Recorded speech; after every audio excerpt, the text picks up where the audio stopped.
O querido pastor Elias relatou que não houve uma intensidade de milagres, né, no período do ministério profético de Elias e Eliseu, ou até mesmo de Cristo. De certa forma, não sei, tentando invalidar essas questões. Eu não disse de Cristo, não põe palavra na minha boca. Qual que eu disse então pode que ele não realizou milagres numa cidade por conta da incredulidade deles. Não, mas antes o senhor tinha falado uma outra Falei tipo de intensidade. Falei 12 profetas. No período de Eliseu, 7 milagres. No período de Elias, 7. Certo. No período de Elias, 7, no período de Eliseu, 14. Certo. Depois você não vai ver essa sequência, essa frequência de milagres no período dos profetas. Na época de Jesus, ele não pôde, naquela cidade, operar milagres por conta da incredulidade do povo. Certo, mas, né, aí tudo bem, seguindo. Nesse caso, quando nós olhamos para esses milagres que aconteceram no período profético, nós vamos ver que esses milagres, eles estavam completamente atrelados para realmente a validação do ministério profético. 1 Reis, capítulo 17, verso 24, diz lá assim, ó. Quando Elias ressuscitou a filha da viúva de Sarepta. Uma pessoa ressuscitou ali, a qual foi pela oração do profeta ali. Diz lá, agora sei que tu és um homem de Deus e que a palavra do Senhor vinda da tua boca é verdade. Isso através desse milagre, vai haver aqui uma validação do ministério desse homem, confirmando que aquilo que ele estava falando realmente era verdadeiro. Aquilo estava apontando realmente para algo além daquele milagre. Não querendo resolver simplesmente questões circunstanciais, mas apontando para a verdade daquilo que o profeta realmente estava falando, né? Então isso nós vamos contemplar no Antigo Testamento, esse tipo de afirmação dos autores bíblicos, mostrando que esses milagres eles têm realmente apontamentos para validação, tanto do ministério de Moisés, como também do ministério de Elias e Eliseu. E quanto mais o de Cristo, quando nós vimos a intensidade dos milagres que acontece no período de Cristo, nós não vamos contemplar, por exemplo, no período dos apóstolos. Vamos ver que a intensidade é muito maior no período de Cristo, justamente para validar o ministério messiânico de Cristo. Mas eu acho que, desculpe entrar, mas eu acho que é uma contradição. Eliseu, por exemplo, qual é a palavra que você tem de alguém, logo depois dele operar um milagre, dizendo que foi validado o ministério dele? Do Elias se apresentou, e do Eliseu? O texto que ele citou. Não, isso é de Elias, eu quero de Eliseu.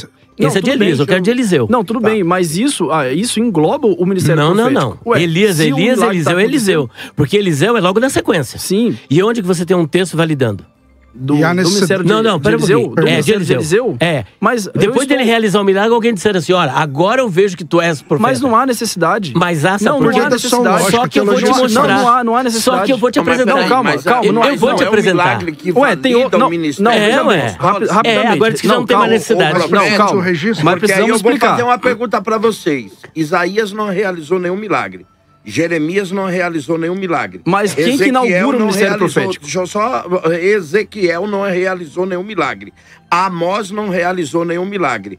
Oséias não realizou nenhum milagre. Miqueias não realizou nenhum milagre. Abacuque não realizou nenhum milagre. Sofonias, Naum, nem Ageu, nem Zacarias realizaram nenhum milagre. Por causa disso, o seu ministério não é validado? Não, calma. Eles são sensacionistas. Pronto, viu? Então a única resposta lógica será essa. Eles são sensacionistas, porque então eu não posso crer que o milagre valida um ministério. Porque então que nós estamos debatendo com 3, né? Não teria um ministério validado. Não, eu só tô... Porque, veja bem... Mas eu já faço... Você não tem nome. Não, pera só um pouquinho. Eu faço o papel do ouvinte, porque o ouvinte vê a Bíblia e vê que esses profetas não fizeram. Tudo que vocês estão falando está validando o que nós defendemos. Quando nós não vemos isso. Na realidade, o pastor Calixto, o pastor Ivan, ele está validando o nosso pensamento sobre sensacionismo. Mas a gente desenvolve isso, deixar com o presbítero Vitor. Eu só queria deixar um texto para ele, porque ele disse que não há necessidade. E eu vou mostrar que o ministério de Eliseu, de acordo com as suas palavras, foi validado sem ele operar nenhum milagre. A Sunemita falou, ó, eu percebo que esse homem que sempre passa aqui por nós é um santo homem de Deus, sem ele realizar um milagre. Ora... Você está entendendo? Então o fato de alguém, como a mulher de Sarepta, dizer que Elias é um homem de Deus, valida o milagre? E no caso de Eliseu, sem ele operar nenhum, ele só passava por ali, comia na casa dela, sem realizar milagre, porque o milagre veio depois, e ela disse, ele é um santo homem de Deus. O ministério dele já estava validado. Eu concluo uma pergunta justamente com isso ao Vitor e ao pastor Guilherme, que está dizendo que eu estou ratificando. Não, é a pergunta que eu tenho que fazer a vocês. Isaías, Jeremias, Ezequiel, Amós, Miqueias, Abacuque, Sofonias, Ageu, Zacarias e Malaquias, nenhum deles realizaram milagres. Qual foi a validação do ministério desses profetas? E porque se o senhor falar para mim que a validação do ministério deles foi por meio das suas vidas, da sua forma e das palavras verdadeiras que saíram da sua boca, eu vou ter que perguntar para o senhor então que a única coisa que valida o ministério não é só milagres. Então... Mas a gente... Não, veja bem. Vamos lá. É o que foi dito. Não, veja bem. Não. É o que foi dito. O cessacionismo diz... É o que foi dito. O cessacionismo diz que os milagres vieram para validar tanto a igreja... Quanto os profetas. Quanto os profetas, quanto os apóstolos Jesus, e até o ministério. Mas tá claro no texto. Nós estamos lendo o texto e vocês estão querendo colocar outra coisa para contradizer o texto. Tá claro que tem mais de 12 profetas do Antigo Testamento que não fizeram nenhum tipo. Mas o fato de não ter relatos de milagre não significa que eles não são validados. O que eu estou querendo trazer aqui... O fato de não ter milagres não significa que ele não existiu. Não, então calma. Calma. É que vocês reduziram ao fato do milagre. Hebreus... que vocês fizeram. Não, eu não fiz nada. Eu não fiz nada. Pode reprisar o que for. Rapidamente. Hebreus capítulo 2, versículo 3 fala que era um dos mecanismos. Senão, Jesus afirmou pelas curas. Mas só isso validava, mas era uma das coisas que validava. E quando nós vemos 3 pontos, por exemplo, que o pastor Elias concorda, o pastor Ivan, que é Moisés, Elias, Eliseu e depois Jesus e os apóstolos, isso quer dizer que ali, quando acontece, não acontece com Isaías, Amós, Ageu, Jeremias, isso quer dizer que também os milagres não só serviam para validar, como também para mostrar um avanço da revelação divina. Então, nós percebemos isso nas Escrituras, presbítero Vitor. Então, nesse caso, quando nós estamos citando aqui, nitidamente um texto que vai falar de milagre, e no próprio texto vai falar que esse milagre está validando a palavra do profeta, isso não significa que agora todos os profetas têm que agora operar um milagre para validar. Mas só que esse é o seu entendimento. Mas não é simplesmente isso, é que o senhor está reduzindo. Isso aqui foi para validar. O senhor, mas o senhor está reduzindo o pensamento à questão estritamente de milagre. Nós estamos pegando um texto que fala de um milagre extraordinário, a qual o próprio autor está dizendo no texto que esse milagre, ou que esse milagre extraordinário que aconteceu, está ligado diretamente com a palavra verdadeira que sai da boca do profeta. Agora, eu não estou dizendo que toda vez que vier um profeta, ele vai ter que operar milagre para validar o seu ministério. Eu não estou dizendo isso. Isso é coisas que os senhores estão fazendo afirmação. No período de talvez Cristo... você tenha deixado se entender. Então, mas ele mostrou que não é isso. Agora ele está retificando. No período de Cristo, o que nós vamos contemplar? Nós vamos contemplar a mesma situação. Cristo operando uma enxurrada de milagres, e em muitos textos os autores vão estar demonstrando que esses milagres era para cumprir profecias relacionadas ao Messias, e era para cumprir também, para validar o ministério messiânico de Cristo. 2 situações. Só que em vários milagres que Cristo vai operar, o texto não vai estar dizendo que esse milagre está ligado diretamente para validar o ministério profético, o ministério messiânico de Cristo. Okay. Então veja que isso, o fato do texto, e alguns textos que vai falar de milagre, não está falando diretamente que aquilo está ligado para validação, não significa que é só quando opera milagre que vai validar, entende? Então o argumento é esse. Melhorou. Vamos lá. Que os senhores... Entendi, mas depois eu vou voltar aqui para fazer a pergunta se vocês falarem língua estranha. Ele não entrou naquele. Eu não vejo a hora de que fugiu, e se falaram, o que foi aquilo que vocês falaram? Tá bom. Se foi indução, se vocês estavam malucos no dia, estavam meio encapirotados, o que era? Não, alguma coisa tem que ser. Eu estou muito curioso também. Eu também estou. Eu já respondi lá, mas eu respondi. Ou que vocês falam é mentira, né? Ou que eles falam é mentira. Ou que a gente fala é mentira. O fenômeno precisa ser analisado. Ou que está havendo uma apostasia. Uma negação da fé. Olha a quantidade. Tudo isso. Olha a quantidade de coisas para se analisar. Porque, olha, eu não vou defender o pentecostalismo, não. Até porque eu vejo muitas falhas no pentecostalismo. Essa, pelo menos, se você é teólogo, você tem que ser, pelo menos, né? O pastor Elias não vê nenhuma falha. Não, eu vejo falhas, eu não digo falhas doutrinárias, Mas eu vejo alguns abusos, como o senhor disse, alguns abusos no uso dos dons espirituais. Eu não posso negar que como hoje... havia na igreja de Corinto. Também havia, mas o abuso, nem com o abuso, Paulo mandou cessar. Chamou de igreja de Deus. Não, santificados em Cristo. E ainda disse, não quero que ninguém proíba falar. Ainda que tem uns doidos aí que estão tal, eu não quero que ninguém proíba. Mas a pergunta aqui é o seguinte, eu não quero defender aqui o pentecostalismo, mas a questão que eu faço é o seguinte, eu vou deixar pro Avão, eu vou cutucar mesmo, agora eu vou cutucar mesmo. Eu li a vida de David de Brainer, escrita por Jonathan Zoué Duarte, o arauto entre os peles vermelhas que morreu na casa de Jonathan Zoué Duarte. Nenhum homem foi tão tradicional como David de Brainer, nenhum. Nos seus primeiros 20 anos de vida e morreu, nos seus primeiros 19 anos de vida, morreu aos 23. Ninguém foi tão sensacionista como ele. Mas ao estar na mata, abandonado, sozinho, ele começou a ver as manifestações dos dons espirituais. Isso não é eu, é Jonathan Zoué Duarte que relata no seu diário. Meu Deus. Que ele começou a ver coisas que ele duvidava, a tal ponto de falar línguas, a tal ponto de ver Jesus curar índios, Uau. que ele mesmo duvidava e começou a achar, por a falta da sua experiência, de achar que até espíritos enganadores estariam agindo por meio dele até. Só é ler a história de David Brainer. E depois ele chega à conclusão que aquilo era o que Jesus tinha dito. Esses sinais seguirão. Olha o que o sensacionismo faz, hein? Cega, né? Então, a grande pergunta é, nós temos aqui, e ninguém pode negar, que os nossos irmãos tradicionais, vou dizer assim, são a cultura do evangelho. Eles são muito mais cultos, né? Até porque... mais ou menos. Não, mas são. São mais cultos, são mais tal. A minha pergunta é, por que os malucos, doidos, os desvairados, os burros, os ignorantes, os encéfalos, os pentecostais, é que estão inflamando as igrejas deles e não ao contrário? Eu tenho relatos de cidades e de igrejas inteiras que tiveram que sair de convenções por serem batizados. O que há é a apostasia de um pentecostal ou outro que negou a fé.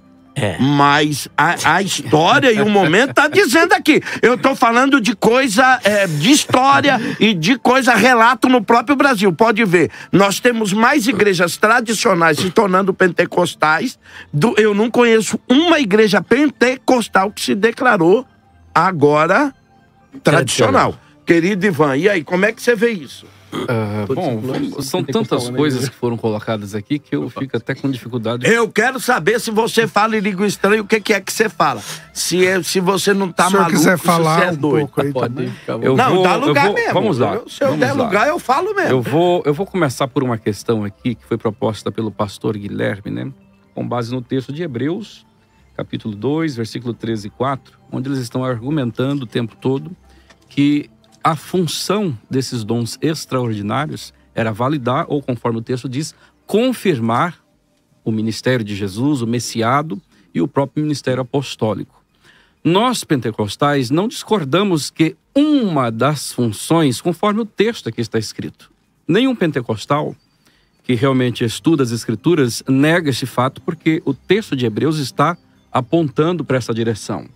Contudo, esse texto de Hebreus não vai dizer que a função de tais dons, milagres, ou o dom de variedade de línguas, ou profecia, ainda que o texto não venha trazer todos esses detalhes dos dons, esse texto não diz que essa era a única função.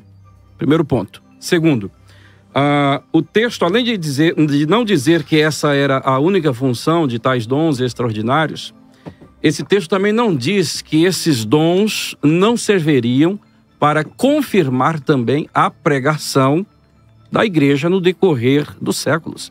Em nenhum momento esse texto está condicionando tais dons, tais milagres, apenas aquele momento específico, de forma alguma.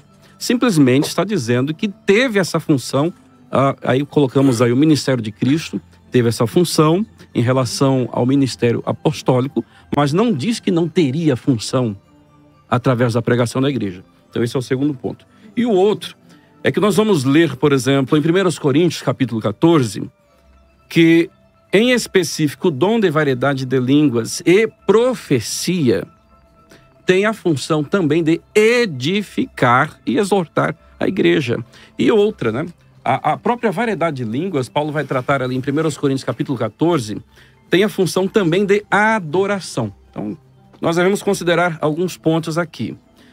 A igreja, ela adora nos dias atuais. Então, consequentemente, esses dons que visam a adoração, eles são válidos. A igreja, nos dias de hoje, nós temos a experiência com o dom profético. Biblicamente, essa manifestação do profético tem o propósito de exortar e de edificar. A igreja, estando em um processo de edificação, não há porquê, biblicamente, tais dons serem relegados apenas ao período apostólico. E uma questão aqui também que até agora não foi respondida, né? Nós tivemos aqui diversas argumentações sobre os períodos onde houve maior ou menor intensidade em relação ao dom de curas e até os dons aqui relatados em Coríntios capítulo 12, que é o texto que eu propus inicialmente. Né? 1 Coríntios capítulo 1, versículo 7 Posso e 8. Responder? Sim, seria muito satisfatório. Pode ler o texto de novo, ler professor, o texto, por né? favor? Nós ouvirmos uma resposta convincente em relação à cessação dos dons diante de um texto como esse que diz, né? De maneira que nenhum dom vos falta, esperando a manifestação de nosso Senhor Jesus Cristo, o qual vos confirmará também até o fim. Então, o texto é muito claro. Enquanto a igreja estiver esperando o arrebatamento, nenhum dom vos falta. E em Coríntios capítulo 12, dentre todo esse bojo de dons, nós temos ali línguas, temos profecia e cura. Querido pastor Guilherme. Posso então? Então, o texto está dizendo isso e realmente a igreja de Corinto buscou os dons. E aí Paulo ele vai dizer lá no final do versículo 12 de 1 Coríntios 12, e aí eu mostrarei um caminho mais excelente. Aí ele fala do amor e depois ele fala que, claro, que não é o meu argumento principal, mas ele diz, em parte conhecemos, em parte profetizamos, mas quando vier o que é perfeito, que em parte será aniquilado. Teleios pode ser a volta de Cristo, mas no contexto imediato, talvez ele esteja falando da própria condição do dom. Mas, e aí eu já aproveito junto com isso. Então, ele buscando os dons com excelência, nós vamos descobrir o caminho melhor. E aí ele vai falar do amor, né? E como ele funciona. E depois ele fala que depois dessa etapa, nós acreditamos em alguns dons, como no caso idiomático, que são fundacionais. E depois tem alguns que progridem. Mas alguns que são fundacionais. Por exemplo, quando o batismo do Espírito Santo aconteceu no Atos capítulo 2, que fala lá que eles estavam reunidos, veio um som como de um vento impetuoso, línguas repartidas como de fogo desceram sobre as suas cabeças, e eles começaram a falar em outras línguas. E o interessante é que a audiência ali, que viu tudo aquilo, perguntou: o que podemos fazer para receber essas coisas? Aí o que Pedro diz? Arrependei-vos e sede batizados em nome de Jesus Cristo, para receber o dom do Espírito. E não aconteceu o evento de novo, como foi o fundacional. Então aconteceu um outro evento e eles foram batizados. Aí, juntando com aquela questão que estávamos falando, que eu era batizado no Espírito Santo, e eu acredito que eu sou batizado no Espírito Santo como presbítero Vitor, mas eu falava em línguas estranhas, e eu respondi para o pastor Elias, né, citando Anselmo da Cantuária, que ele fala assim: eu não conheço para crer, eu creio para depois conhecer. Então eu criei, não tenho dúvida. Eu acredito que era salvo, não vou questionar a salvação dos senhores, acredito que os senhores são salvos. Mas depois eu vim conhecer que isso não era a manifestação do batismo do Espírito Santo. E o que foi que se manifestou no senhor naquele dia? O que foi que se manifestou no senhor naquele dia que o senhor falou em língua estranha? Posso responder com Pode, texto? deve. Nós estamos num O debate. senhor não vai se sentir ofendido? De maneira nenhuma. Só cuidado pra não então pecar vai. contra o Espírito Santo. blasfêmia. Aí a resposta é sua, não é minha. Não, mas assim... E não generalizado, porque a lógico. sua experiência... Não quero tratar mas eu nenhuma queria ouvir experiência. Mas é de um tom de brincadeira. Mas 1 Coríntios 13:10. Quando eu era menino, falava como menino, corria como menino, discorria como menino. Mas agora que alcancei maturidade, deixei as coisas de menino. Quando eu falo todo respeito, quem fala em línguas estranhas, línguas ininteligíveis, eu não quero duvidar da sinceridade dessa pessoa. Mas eu quero dizer que não é essas línguas, é línguas idiomáticas, como 1 Coríntios capítulo 14, 1 Coríntios, Atos capítulo 2, né? Línguas idiomáticas. Então, era um dom fundacional como de apóstolo, como de profeta. O senhor estava falando de profeta. Inclusive, o senhor citou em 1 Coríntios capítulo 14 que o dom de diversidade de línguas serve para edificar.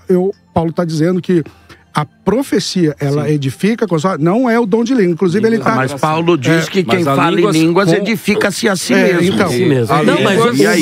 Acompanhada por interpretação. Isso é irônico? Eu acho que é irônico, porque o objetivo O quê? O senhor está dizendo que Paulo está sendo irônico? Eu acho.